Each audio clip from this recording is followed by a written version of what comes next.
चलें। Bismillahirrahmanirrahim. Now we are resuming our session in continuation of the previous session where we have just started discussing the Sin Shops and Commercial Establishment Act 2015. अच्छा, आप लोग मुझे एक दफ़ा फिर clear कर दें कि हम Sindh shops and commercial establishment act पढ़ रहे हैं। कोर्स आउटलाइन में लिखा हुआ है the West Pakistan shop and establishment ordinance 1969 with rules. तो हम ये क्यों पढ़ रहे हैं? कि सर वो सेविंग और रिपील में गए थे, वहाँ पर ये लिखा हुआ था कि जी जी सर क्योंकि बाय लॉ लिखा हुआ है कि जो 1969 का ऑर्डिनेंस था हमारा वो रिपील हो चुका है, तो अब हम ये 2015 ही वो पढ़ने के पढ़ना ठीक है, सही है। देखिए, कोर्स आउटलाइन जहन में रखिएगा, बनी हुई 2013 की। 2013 में ये एक्ट नहीं आया था और 2010 में आप लोग को बहुत अच्छी तरीके से मालूम है कि 18 अमेंडमेंट इम्प्लीमेंट हो चुकी है और 18 अमेंडमेंट में जहां बहुत सारे सब्जेक्ट्स फेडरल लिस्ट से प्रोविंशियल प्रोविंसेस की तरफ गए हैं, उसमें लेबर भी शामिल है और ये एक्ट लेबर से रिलेटेड है। तो 2010 से लेकर 15 तक जब तक एक्ट नहीं बना था, मतलब प्रोविंसेस को ही करना था। तो 15 में इन्होंने ये सिंध गवर्नमेंट ने ये प्रपोज किया सिंध असेंबली में, 2016 में ये अप्रूव हो गया और इम्प्लीमेंटेड है। तो इसके आने के बाद से रिपील कर दी। यही चीज पंजाब में हुई है। तो आज की तारीख में ये एक्ट इम्प्लीमेंटेड है, तो इसको पढ़ना मुनासिब है। लेकिन मजबूरी ये है कि कोर्स आउटलाइन में शॉप एंड एस्टेब्लिशमेंट ऑर्डिनेंस 1969 भी लिखा हुआ है, तो हम पहले इसे पढ़ेंगे, the Sindh shops and commercial establishment 2015 को, और उसके बाद कुछ पॉइंट्स का जहां पर डिफरेंस है वो हम उसको समझने के लिए 1969 के एक्ट को भी क्विकली देख लेंगे। आधे घंटे से ज़्यादा नहीं, अगर सेशन करना पड़ा या फिर किसी असाइनमेंट के थ्रू कर लेंगे। वो ज़्यादा डिफरेंसेस हैं नहीं, जहाँ-जहाँ पर हैं मतलब बहुत ज़्यादा डिफरेंसेस नहीं है। इतने नहीं है कि बहुत हमारी अंडरस्टैंडिंग पे सिग्निफिकेंटली कोई फ़र्क पड़े। पर सर यहाँ जी, पर जी। सर यहाँ पर एक क्वेश्चन है कि जो ऑर्डिनेंस होता है वो 120 डेज के अंदर एक्सपायर हो जाता है, तो इसके अंदर ये इतने साल क्यों चला? वो इस जो वो वेट थे नहीं, वो आपकी बात बिल्कुल ठीक है और मैं एग्री कर रहा हूँ। 18 अमेंडमेंट से पहले ये होता था कि ऑर्डिनेंस की ड्यूरेशन 90 डेज की होती थी और वो एक्सटेंड होता रहता था। ठीक है? लेकिन वो जो शॉप एंड एस्टेब्लिशमेंट ऑर्डिनेंस है उसे, क्योंकि 1969 का मार्शल लॉ में बना था, वो मार्शल लॉ का टाइम था 1969 का। तो जब 1973 में जब कॉन्स्टिट्यूशन आया तो उसमें इस तरीके के जो लॉ थे उन्हें प्रोटेक्शन दे दी गई थी, टाइटल चेंज नहीं किया। अब देखें ना, जैसे फैक्ट्रीज एक्ट 1934 लिखा हुआ है, पाकिस्तान तो नहीं बना था 1934 में, लेकिन उसी नाम से 1934 के नाम से ही फैक्ट्रीज एक्ट चलता आ रहा था। वो तो अब सिंध गवर्नमेंट ने और पंजाब गवर्नमेंट ने चेंज कर दिया 2015 में, तो अब हम इस नाम से कह रहे हैं। तो टाइटल चेंज नहीं किया, क्योंकि एक चीज़ पॉपुलर हो जाती है तो उसको चेंज नहीं किया। वही वाली चीज़ है कि हम कभी भी आप लोग को शायद इतना वास्ता नहीं पड़ता होगा, घर में जब छोटे बच्चे होते हैं ना, तो उनके डायपर्स यूज होते हैं। डायपर्स लेने के लिए जाते हैं तो मुंह से निकलता है पैम्पर, या वॉशिंग पाउडर लेने जाते हैं तो कहते हैं सर्फ लेने जाए। तो जो चीज़ पॉपुलर हो जाती है बस उस नाम से चल रही होती है। Factories act 1934, shop and establishment ordinance, वो ऑर्डिनेंस नहीं है, एक्ट ही है, क्योंकि उसको प्रोटेक्शन मिली हुई थी। बहरहाल अब तो ये खत्म हो गया। क्वेश्चन वैलिड था, उसका जवाब यही था कि पूरा टाइटल एज इट इज लिया था। ठीक है, बल्कि सर ठीक है। ये देखें, बल्कि ये मैं स्क्रीन पर मैं आपको दिखा देता हूँ। West Pakistan shops and establishment ordinance 1969। नाम हमें कहाँ मिलता है? नाम हमें मिलता है शॉर्ट टाइटल में। और शॉर्ट टाइटल में क्या लिखा हुआ है? This ordinance may be called the West Pakistan shop and establishment ordinance 1969 लिखा हुआ, यहाँ पर यही नाम है, तो इसी नाम से चला रहे हैं। चलता रहा है, अभी भी डॉक्यूमेंट्स में यही मिलेगा, इसी नाम से मिलेगा। अच्छा, हमने इसकी जो प्रीएम्बल है वो देख लिया, working hours, terms of employment, और जिस जगह पर बंदा जॉब करे, इंडस्ट्री में, कमर्शियल इस्टेब्लिशमेंट में, उधर के हवाले से बात हो रही है। तो हम आगे बढ़ने से पहले ज़रा इन टर्मिनोलॉजीज को क्लियर कर लें। शॉप की डेफिनेशन को हमने पहले क्लियर करने की कोशिश की थी, हम एक दफ़ा फिर देख लेते हैं, रिकॉल कर लेते हैं इसे। मेरे ख्याल it was under clause V. Yes, shop. Shop आप कह रहे हैं ऐसी जगह को जहाँ पर आप रिटेल सेल या होल सेल का बिजनेस कर रहे हैं, मतलब कमोडिटी सेल कर रहे हैं, आर्टिकल सेल कर रहे हैं, कैश ले रहे हैं, क्रेडिट पे काम कर रहे हैं, या सर्विसेज प्रोवाइड कर रहे हैं। ऑफिस, स्टोर, गोदाम, वेयर हाउस, सब कुछ शामिल हो रहा है। फिर हम ये कह रहे हैं कि क्या क्लासरूम शॉप की कैटेगरी में आ रहा है? नो, जवाब बड़ा सा नो आ रहा है, और उसका रीजन आप लोगों ने ये दिया था कि यहाँ एटलीस्ट क्लासरूम में आप कोई कैश या क्रेडिट की हैंडलिंग नहीं कर रहे होते। Okay, then what about the coaching centres? Coaching centres shop में आएंगे? कोचिंग सेंटर्स सर वो भी नहीं आएंगे। नो सर, नो सर, क्योंकि बाकी लाइंस पे नहीं आ रहा। देखिए, मैं कोचिंग सेंटर की बात कर रहा हूँ, not the classroom. Coaching centre के अंदर जो क्लासरूम है हम उसकी बात नहीं कर रहे, ओवरऑल कोचिंग सेंटर की बात कर रहे हैं। इसी तरीके से हम स्कूल की बात कर लें, प्राइवेट स्कूल्स की, तो हम ये देखें ना, हम किन बेसिस पे डिनाई कर रहे हैं। हम होलसेल या रिटेल सेल नहीं हो रही वहाँ पे। Services are rendered to customer. Services दे रहे हैं ना, एजुकेशन सर्विसेज दे रहे हैं। ऑफिस है, स्टोर रूम है, गोदाम है, तो क्या उसे शॉप कहेंगे? थोड़ा कंफ्यूजन है। तो पहले अभी हम कंक्लूड करने से पहले हमने सीखा हुआ है ना कि एक डेफिनेशन की बेसिस पर हम कंक्लूजन पे नहीं जाते। हम जरा एस्टेब्लिशमेंट को भी देख लें, कमर्शियल एस्टेब्लिशमेंट को भी देख लें। शॉप की डेफिनेशन हमने देखी, और जरा एस्टेब्लिशमेंट, सिंपल एस्टेब्लिशमेंट, ये एस्टेब्लिशमेंट। अब एस्टेब्लिशमेंट की डेफिनेशन क्या है? एस्टेब्लिशमेंट हम किसे कह रहे हैं? एस्टेब्लिशमेंट में शॉप भी आ रही है, शॉप शामिल है। Commercial establishment, industrial establishment, private dispensary, maternity home, residential hotel, restaurant, eating house, cafe, cinema, theatre, circus और other place of public amusement और entertainment and such other establishments और क्लास देयर ऑफ, जो फिर बाद में government gazette में जिसको ये बना था। तो यहाँ पर बात आ रही है एस्टेब्लिशमेंट की। एस्टेब्लिशमेंट में शॉप भी शामिल कर दी है, और इधर दो टर्मिनोलॉजीज और आ गई हैं, कमर्शियल एस्टेब्लिशमेंट और इंडस्ट्रियल एस्टेब्लिशमेंट। इनकी डेफिनेशंस को भी हमें फिर देखना पड़ेगा। शॉप की डेफिनेशन आप लोगों ने देख ली, अब जरा देख लें कि क्या कमर्शियल एस्टेब्लिशमेंट की डेफिनेशन इधर मौजूद है, फिर इसके बाद हम कंक्लूड करेंगे। Commercial, yes, commercial establishment. अब कमर्शियल एस्टेब्लिशमेंट का क्या मतलब है? आप में से कोई एक जरा सा ये पढ़ ले इसको। Commercial establishment means an establishment which carries on any business, trade, or profession, or any work in connection with or include or ancillary to any business, trade, or profession. ठीक है, अच्छा, किसी लॉयर का ऑफिस है, वो commercial establishment कहलाएगा? Legal services दी जा रही हैं, या कोई स्टेट एजेंट है, क्या कहलाएगा? कमर्शियल एस्टेब्लिशमेंट में आ रहा है? से कहलाएगा। किस तरह? Which carries on any business. Business में, बिजनेस का क्या मतलब होता है? सर्विसेज में। सर प्रोफेशन भी है।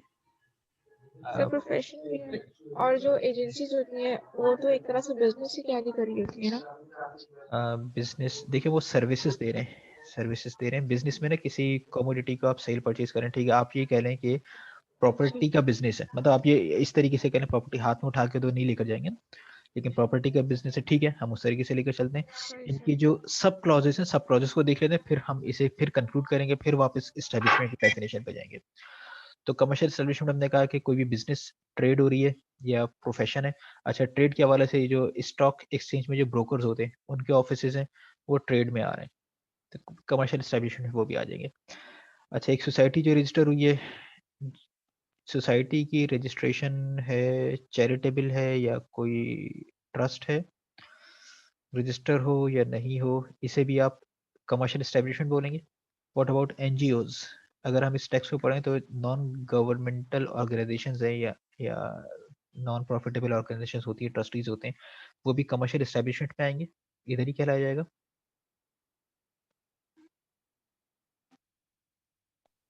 Yes sir. एनजीओज की चैरिटेबल के हवाले से छिपा या एदी, ठीक है, बड़े नाम है, इन्हें कमर्शियल एस्टेब्लिशमेंट कह सकते हैं।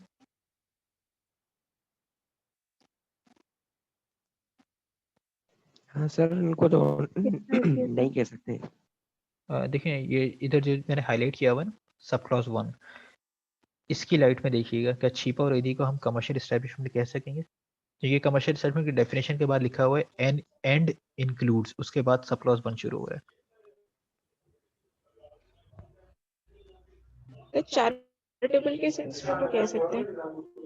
ठीक है ना, क्योंकि यहाँ पर बहुत ब्रॉडर सिनेरियो में लेके कि कोई भी सोसाइटी जो रजिस्टर हुई हो, चैरिटेबल है या किसी किस्म का ट्रस्ट है, उसे भी आप इसी तरीके से लेकर जाएंगे।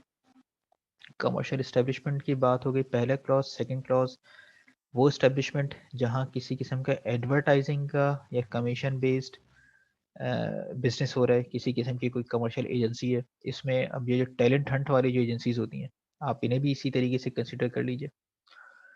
Clerical department of a factory, क्योंकि ये देखें जो क्लेरिकल डिपार्टमेंट है, आमतौर पर क्लर्क जो होते हैं, क्लर्क वर्कर की कैटेगरी में नहीं आते। ठीक है, जो फैक्ट्रीज एक्ट 1934 है, सिंध में जो एक्ट बना है उसमें क्लेरिकल स्टाफ को भी वर्कर की कैटेगरी में लेकर आ गए हैं।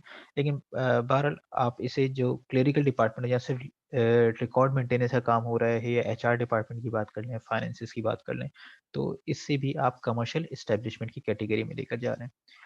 इंश्योरेंस कंपनी, अच्छा ये स्टॉक कंपनी यहाँ पर आ गया, स्टॉक आ गए, बैंक चले यहाँ पर आ गए, ऑफिस ऑफ लॉयर, ये सवालात हमने किए थे ना, ये सब चीज़ें एटलीस्ट कमर्शियल इस्टेब्लिशमेंट कवर हो रही हैं ये चीज़ें, क्योंकि यहाँ कोई ना कोई बिजनेस हो रहा है, कोई ट्रेड हो रहा है, कोई सर्विसेज आप ऑफर कर रहे हैं, प्रोफेशन प्रैक्टिस कर रहे हैं, तो ये तमाम चीज़ें आएंगी कहाँ? कमर्शियल इस्टेब्लिशमेंट में। ठीक है, इस कमर्शियल इस्टेब्लिशमेंट में एक्सक्लूड कर दिए, फैक्ट्री नहीं है, residential hotel, restaurant, eating houses, ये नहीं है। ये वैसे कहाँ आए थे? अभी थोड़ी देर पहले हमने डिस्कस किया था, ये नाम मुझे याद आ रहे हैं। रेजिडेंशियल होटल भी कहीं पड़ा था, रेस्टोरेंट भी पड़ा था, ईटिंग हाउस भी पड़ा था, कहाँ पड़ा था ये?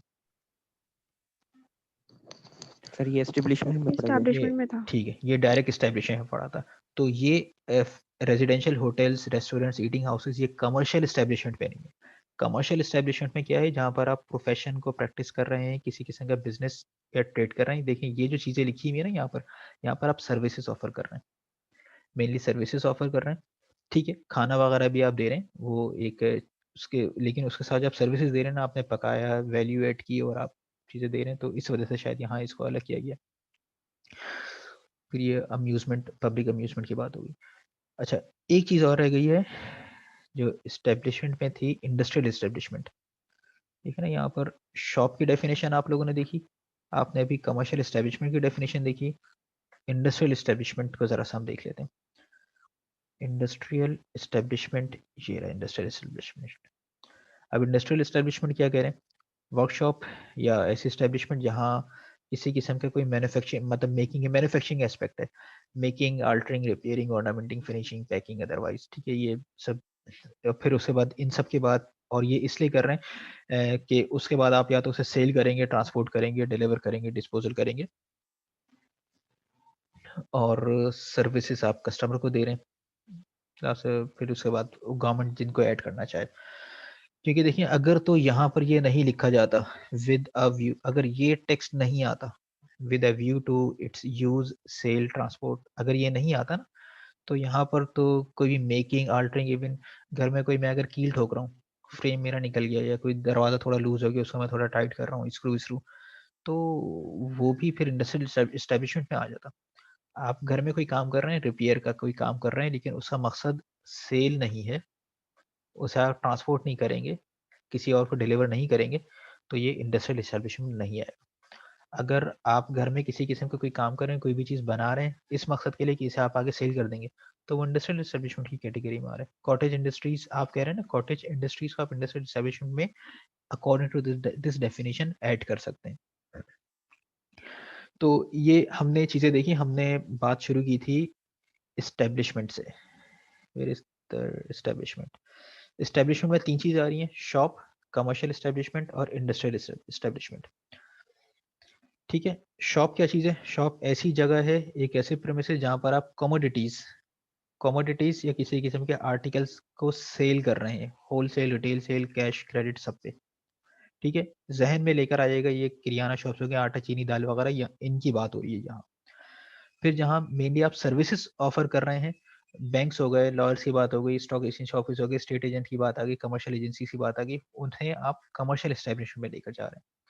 इसी तरीके से जहाँ पर मैन्युफैक्चरिंग की चीज़ें हो रही हैं, चीज़ें आप मैन्युफैक्चर कर रहे हैं for the purpose of sale, even ये वर्कशॉप है, आपका कारपेंटर हो गया, ठीक है, कारपेंटर है, ये काम कर रहा है, ये इंडस्ट्रियल एस्टेब्लिशमेंट में आप इसे डाल सकते हैं। फैक्ट्री नहीं कह रहेगा, इंडस्ट्रियल एस्टेब्लिशमेंट आ सकते हैं, कि वहाँ पर आप किसी किस्म की वर्किंग कर रहे हैं, ऑर्नामेंटिंग कर रहे हैं, मेकिंग है, ये सब चीज़ें। इसके अलावा जो कुछ भी है वो एस्टेब्लिशमेंट पे आ रहा है, उनकी लिस्ट यहाँ पर आ गई है, होटल, रेस्टोरेंट्स, ईटिंग हाउसेस वगैरह, ये तमाम चीज़ आ गई। अब बात आती है आपके रिटेल ड्रग स्टोर की। आपने एस्टेब्लिशमेंट की डेफिनेशन देखी, शॉप की देख ली, कमर्शियल एस्टेब्लिशमेंट देख ली, what about the retail drug store? Retail drug store इसमें कहीं आ रहा है? कहीं आ रहा है रिटेल ड्रग स्टोर? आपकी क्या अंडरस्टैंडिंग है, कैसे अप्लाई करेंगे? रिटेल ड्रग स्टोर किधर आ रहा है? इसी तरीके से हॉस्पिटल्स एस्टेब्लिशमेंट में आते हैं।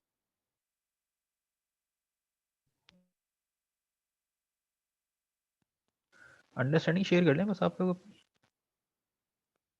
हाँ सर, डेफिनेशन के हिसाब से तो यहाँ पर नहीं आ रहे। अपेरेंटली मतलब एक क्विक रीडिंग जो हमने ली है ना, उसके लिए ऐसा नहीं आ रहा है, और डिटेल में देखेंगे शायद हमें कहीं ना कहीं से क्लियर हो जाए। डेफिनेशन में कहीं रिटेल ड्रग स्टोर वगैरह का लिखा हुआ नहीं है, और ना कमर्शियल एस्टेब्लिशमेंट में इन चीज़ों में कवर किया है। What about the petrol pumps? Petrol pumps का क्या करेंगे?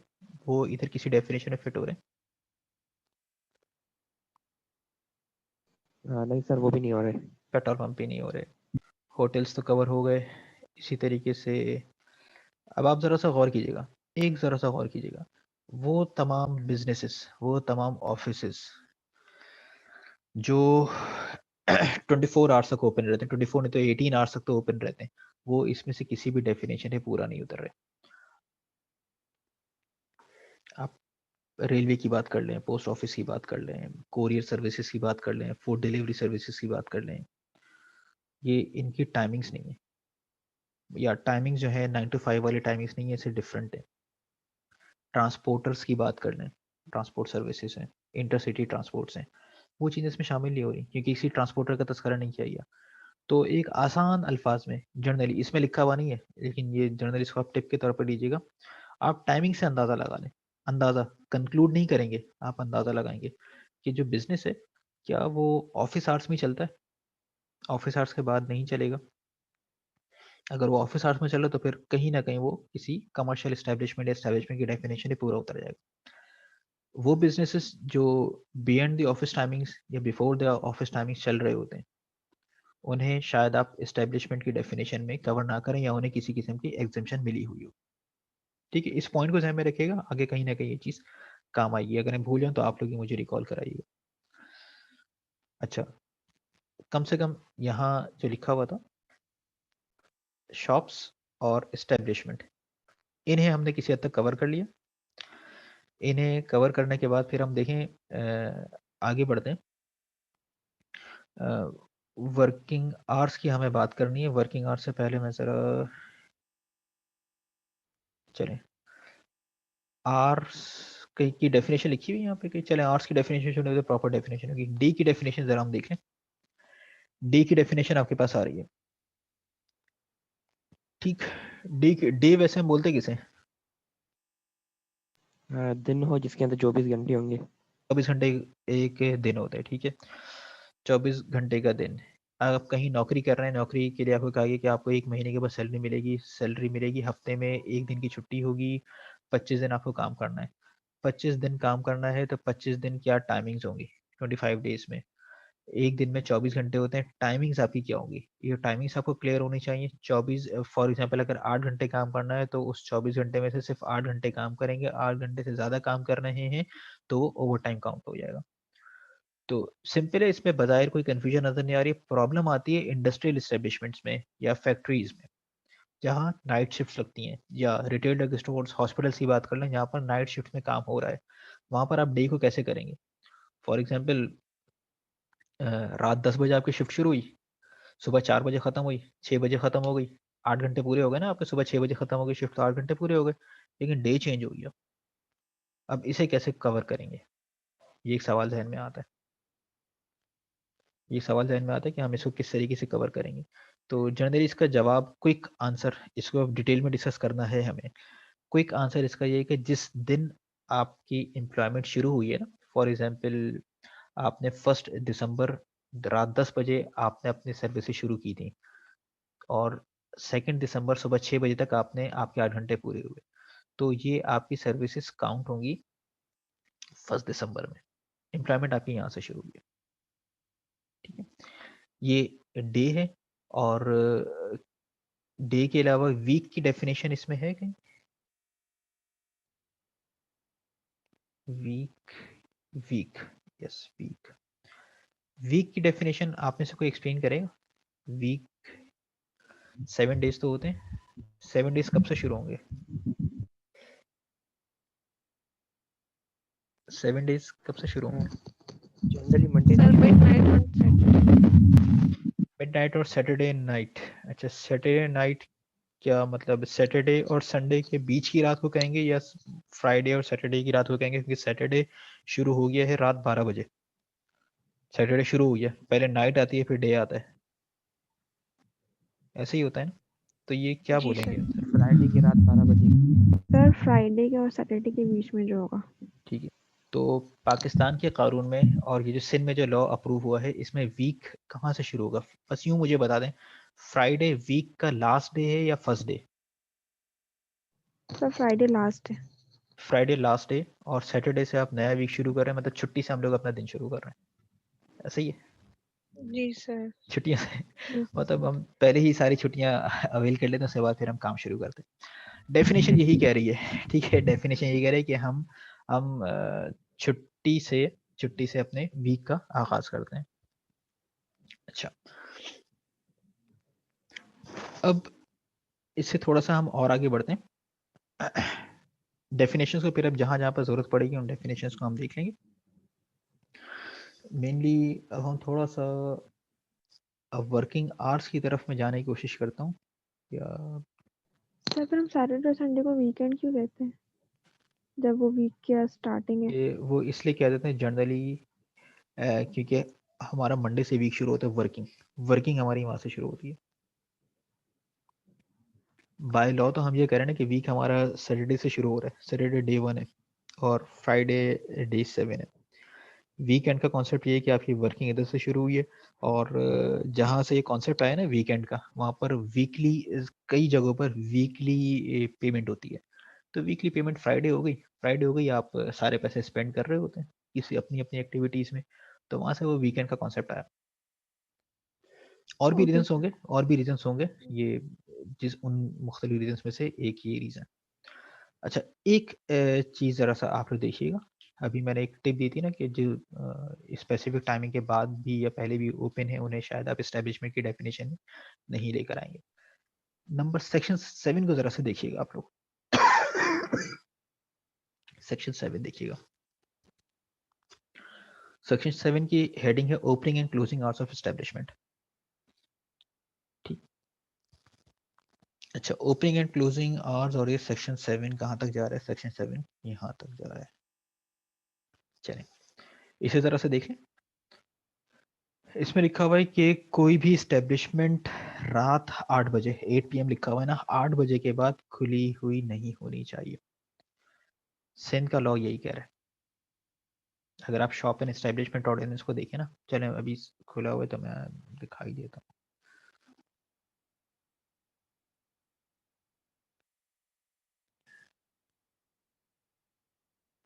ये पुराना ऑर्डिनेंस है, इसमें भी यही लिखा हुआ है, आफ्टर 8 PM कोई चेंजेस नहीं आई है, वही 8 PM। लॉ ये कह रहा है कि कोई इस्टेब्लिशमेंट 8 बजे के बाद खुली हुई नहीं होनी चाहिए, लेकिन आप और मैं अगर अपना एक्सपीरियंस रिकॉल करें, कहीं पर 8 बजे चीज़ें बंद होती हुई देखी हैं। ये पैंडेमिक की वजह से हमने चीज़ें देख ली थी बंद होते हुए, वरना तो नहीं होती। ऐसे ही नो है ना? सर। तो लॉ यस सर। बना हुआ है, लॉ बना हुआ है, लॉ का टेक्स्ट आपके सामने है। 8 बजे के बाद कोई इस्टेब्लिशमेंट अगर ओपन है, इस्टेब्लिशमेंट की बात हो रही है, और इस्टेब्लिशमेंट में शॉप भी शामिल है, और उस शॉप में रिटेल ड्रग स्टोर शामिल नहीं है। 8 बजे के बाद अगर कोई शॉप ओपन है तो वो वायलेशन ऑफ लॉ है। अगर किसी के से कोई पेनल्टी, फिर लोग कहते हैं ना यार हम 9 बजे आ गए पुलिस वाले, अब मतलब कोई भी आ गया, और फिर मुख्तलिफ बातें बनती हैं। तो लॉ क्या कह रहा है? लॉ को अगर आप फॉलो करेंगे तो ज़रा कम परेशानी होगी, लॉ को फॉलो नहीं करेंगे तो परेशानियाँ फिर बढ़ती जाएंगी। लॉ ऑफ लैंड ये कहता है कि 8 बजे के बाद कोई एक कमर्शियल एक्टिविटी नहीं होगी, जो हर उन चीज़ों की जो एस्टेब्लिशमेंट की डेफिनेशन पे आ रही। ठीक है, आप बड़े सुपर स्टोर्स देख लीजिए, वहाँ पर भी ऐसा ही है। अब बीच में टाइमिंग कब चेंज हुई? हो सकता है गवर्नमेंट ने किसी किस्म का कोई SRO निकालो, किसी किस्म की परमिशन दी हो, एक्ट में तो 8 बजे लिखा हुआ है। अभी देखिए ना, अभी रिसेंटली ये मेरे ख्याल है 1 आध हफ्ता हुआ होगा, सिंध गवर्नमेंट ने टेक अवे का टाइमिंग बढ़ा दी है ना, ये तो पता है ना आप लोगों को? कितने बजे कर दिया है टेक अवे की टाइमिंग्स? पहले 10 बजे तक थी ना टेक अवे की टाइमिंग्स, अब कहाँ तक चली गई? जी सर, हो सकता है बढ़ा दी हो, पर अभी नज़र से नहीं गुजरी। नहीं, वो बढ़ाई है, वो मैं बता रहा हूँ, बढ़ा दी अब 1 बजे तक है, रात 1 बजे तक टेक अवे, मतलब टेक अवे भी है, फूड डिलीवरी सर्विसेज भी ऑन है। ये चूंकि सिंध गवर्नमेंट का एक्ट है, सिंध गवर्नमेंट ने ही एग्जीक्यूटिव ऑर्डर निकाला कि टेक अवे, मतलब कुछ सर्विसेज हैं जो 1 बजे तक चल सकती है, तो ठीक है चल सकती है। बहरहाल जो बेस बनती है, बेस ये बनती है। इसी तरीके से आप लोग रिकॉल करें, इस साल तो नहीं हुआ था, उससे पहले हर साल आप लोग को भी याद होगा, कम से कम पिछले 3-4 साल आप रिकॉल कर लें कि हर दफा मार्च में जब भी लोड शेडिंग का सिलसिला शुरू होता है ना, तो ये सिलसिला आता है कि मार्केट्स 8 बजे बंद कर दी जाएंगी। तो वो ये 8 बजे का फिगर कहाँ से आता है? 8 बजे का फिगर यहाँ से आता है कि 8 बजे बंद कर दिए जाएंगे। अभी भी जब भी कोई ऐसी चीज आती है, फिर बिजनेसमैन कहते हैं कि हम नहीं, 8 बजे बंद करना मुश्किल है। तो ओपनिंग की टाइमिंग्स यहाँ कहीं लिखी हुई है? हेडिंग तो यही है कि ओपनिंग एंड क्लोजिंग, क्लोजिंग तो बड़ा क्लियर लिखा हुआ है, ओपनिंग का कुछ लिखा हुआ है इसमें? 2, 3, 4 टाइमिंग से मुझे कहीं नजर नहीं आ रही। यहाँ पर कुछ टाइमिंग्स, हाँ टाइमिंग्स यहाँ पर कुछ लिखी हुई है, लेकिन ये जर्नल एस्टेब्लिशमेंट की नहीं है। ये अदर रिस्ट्रिक्शंस हैं, ये रिस्ट्रिक्शंस अलग हैं। मतलब यहाँ पर जब हम सबसेक्शन 4 पढ़ रहे हैं, तो यहाँ वुमेन की बात हो रही है और एडोलेसेंस की बात हो रही है कि no women or adolescence shall be employed in an establishment otherwise than between the hours of 9 AM to 7 PM। इसका मतलब ये हुआ कि 9 बजे से लेकर, सुबह 9 बजे से लेकर 7 बजे तक कोई वुमेन किसी एस्टेब्लिशमेंट में काम कर सकती है। कोई एस्टेब्लिशमेंट किसी वुमेन को 7 बजे के बाद नहीं रोकेगी, ठीक? इसी तरीके से सुबह 9 बजे से पहले आप किसी को नहीं बुलाएंगे, ये लॉ कह रहा है। फिर बात एडोलेसेंस की आ रही है। एडोलेसेंस में वो है जो कि चाइल्ड की एज से निकल चुका है और एडल्ट की एज तक अभी पहुंचा नहीं है, वो एडोलेसेंट है। तो यहाँ पर आपको टाइमिंग्स नजर आ रही हैं। ओपनिंग टाइमिंग्स हमें अभी तक मिली नहीं है, क्लोजिंग 8 बजे मिल गई है, ओपनिंग टाइमिंग्स आपको मिली नहीं है। एक हिंट आपको 9 बजे का मिल रहा है, तो 9 बजे से पहले भी आप स्टार्ट कर सकते हैं। 9 बजे से पहले भी स्टार्ट कर सकते हैं, कितना पहले वो भी हमें नहीं पता। रिसेंट नोटिफिकेशन अगर हम रिकॉल करें, बस इधर में देखेगा एक्ट में कहीं क्लियरली लिखा हुआ नहीं है कि आप कितने बजे इस्टेब्लिशमेंट ओपन कर सकते हैं। ये रिसेंट नोटिफिकेशन सिंध गवर्नमेंट की तरफ से आए हैं ड्यूरिंग पेंडेमिक, वो ये लिखा हुआ है कि सुबह 6 बजे से आप अपनी कमर्शियल एक्टिविटी स्टार्ट कर सकते हैं। सुबह 6 बजे से शाम 6 बजे तक का आया था, फिर सुबह 6 बजे से लेकर रात 8 बजे तक का कर दिया था।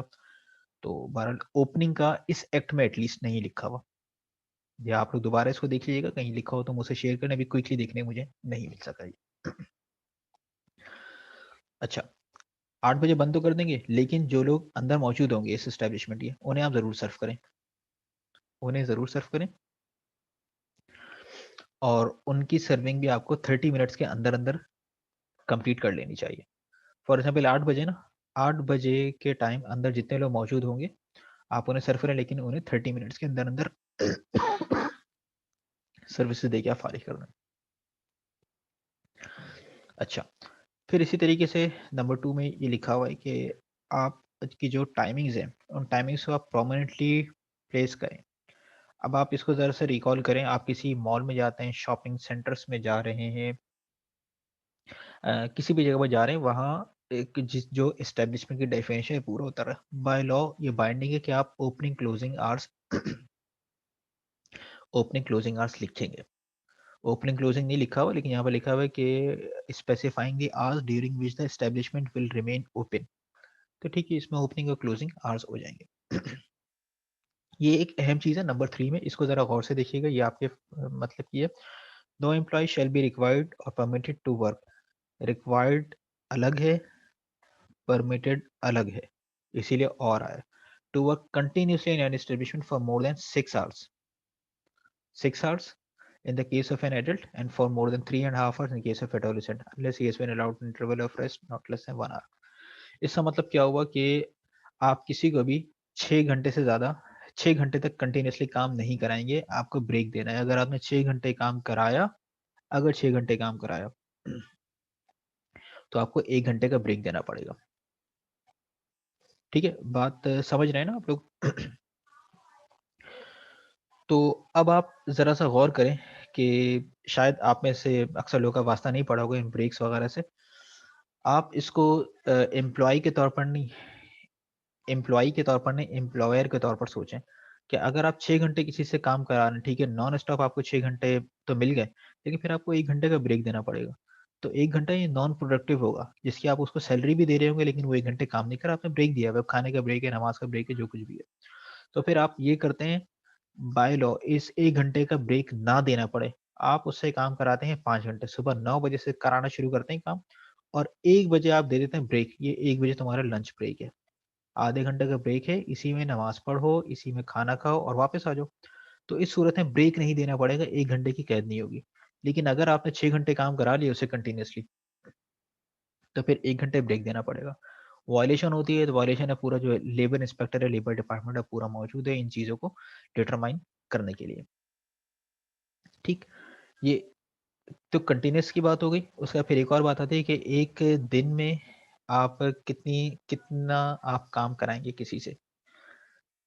एडल्ट से no adult employ shall be required और permitted to work in excess of 9 hours a day. 9 घंटे से ज़्यादा आप काम नहीं कराएँगे और हफ्ते में 48 आवर्स पूरे करने।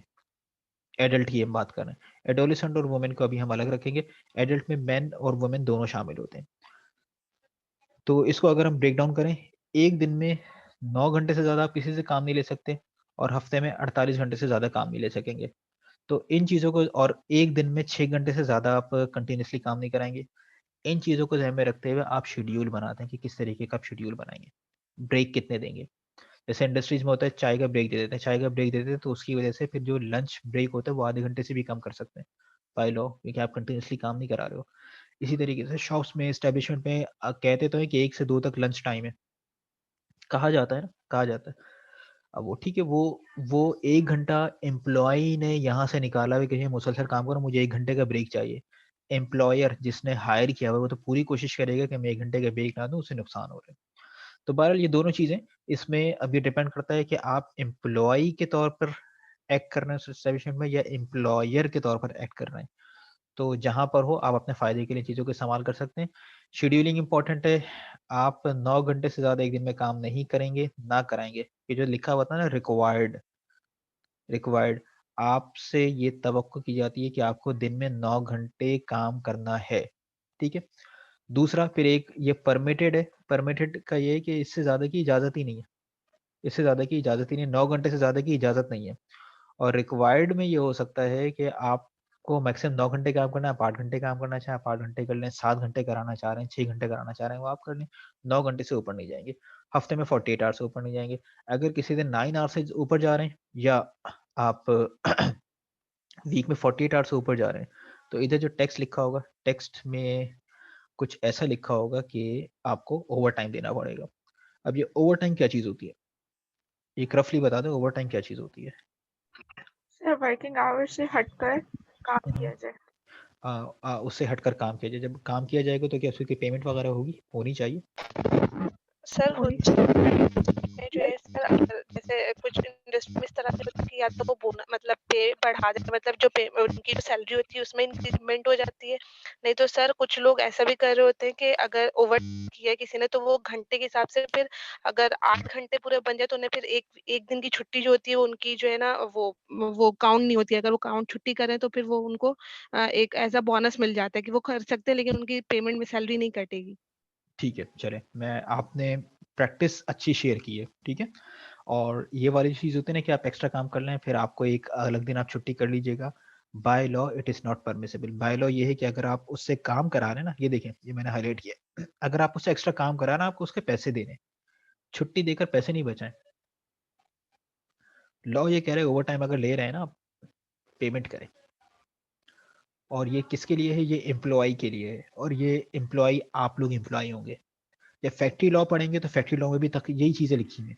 फैक्ट्री लॉ में भी ये लिखा हुआ है। फैक्ट्री लॉ में बस ये हो जाता है कि वहाँ पर वर्कर के हवाले से बात हो रही है और फैक्ट्री में शायद आप लोग वर्कर नहीं कहलाएंगे, आप मैन्युफैक्चरिंग प्रोसेस में इन्वॉल्व नहीं होता, आप सुपरवाइज कर रहे हो। तो उन जगहों पर शायद ये चीज़ें हो जाए कि कुछ कंपनसेशन के लिए कोई ना कोई तरीका हो, लेकिन ओवर टाइम अगर आपने दिन में 9 घंटे से ज़्यादा, हफ्ते में 48 घंटे से ज़्यादा काम करा रहे हैं तो पेमेंट करनी पड़ेगी। और पेमेंट की कैलकुलेशंस क्या होंगी उससे फिर हम या तो मैं कोई वीडियो बना देता हूँ या किसी अगली क्लास हम देख रहे हैं कि अभी ये कंप्लीट हो नहीं सकेगा, क्योंकि अगला सेशन मैं अभी लूँगा नहीं, बस यहीं पर ही हम इसे कंक्लूड करेंगे। जनरली बस इतना देख लें कि जितनी उसकी नॉर्मल पे होती है, नॉर्मल सैलरी होती है, ओवर टाइम में उसका डबल रेट मिल रहा होता है। फॉर एग्जाम्पल अगर उसे नॉर्मली 1 घंटे के 100 रुपये मिल रहे होते हैं तो ओवर टाइम का मतलब ये होगा कि उसे 1 घंटे के 200 रुपये मिलेंगे। अब इसमें हिच ये होती है कि ओवर टाइम के लिए जो कैलकुलेशंस होती हैं, कैलकुलेशंस आपके लिए सैलरी कैलकुलेट नहीं होती, बेसिक सैलरी कैलकुलेट होती है।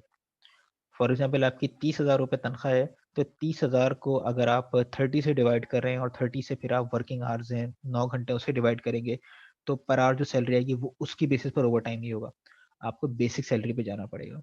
बेसिक सैलरी कम होती है, फॉर एग्जाम्पल अगर आपकी 30,000 नेट सैलरी है तो हो सकता है 8,000 आपकी बेसिक सैलरी हो, 10,000 हो आपकी बेसिक सैलरी, तो फिर ओवर टाइम की कैलकुलेशन आपकी बेसिक सैलरी से काउंट होंगी। अभी फिलहाल इसको यहीं पर रखें, फिर कैलकुलेशन थोड़ा 3-4 एग्जाम्पल्स में दो बार समझ में आएगी। इसे मैं कंक्लूड कर रहा हूँ। आज जो हम लोगों ने डिस्कस करने की कोशिश की है वो इस सेशन में specifically we have discussed the definition of the shop establishment and under the definition of establishment we have covered further the definition of commercial establishment and industrial establishment. After that, we have tried to discuss the opening and closing hours, the maximum hours employee can work in a day and in a week, and what will happen if they are required to work more than the sanctioned daily or weekly hours. They will be paid the overtime. और overtime की calculation किस तरीके से होगी कि जो normal उनका salary का रेट है, ऑर्डिनरी रेट है, उसका डबल मिलेगा। अच्छा, अब इसके बाद आप लोग अपनी नॉलेज के लिए इसमें एडल्ट, एडोलेसेंट और चाइल्ड, इसकी डेफिनेशन पढ़ लीजिएगा एज ब्रैकेट के लिहाज से, कि 14 इयर्स तक चाइल्ड होता है, 18 इयर्स से ऊपर का एडल्ट होता है, और इन बिटवीन जिसकी एज है वो एडोलेसेंट कहलाएगा। तो वर्किंग आवर्स थोड़े से डिफरेंट होते हैं, चाइल्ड से आप काम नहीं कराते। ठीक है, अभी थोड़ा बोलना मुश्किल हो रहा है तो फिलहाल हम इसे यहीं पर ही कंक्लूड करते हैं। किसी किस्म का कोई क्वेश्चन होगा तो काइंडली टाइप कर दीजिएगा, उसे फिर हम एड्रेस कर लेंगे। बाकी जो भी कोर्स ऑफ एक्शन होता है वो फिर मैं इंशाल्लाह शेयर कर लूँगा आप लोगों से LMS पे। Thank you. Okay, sir.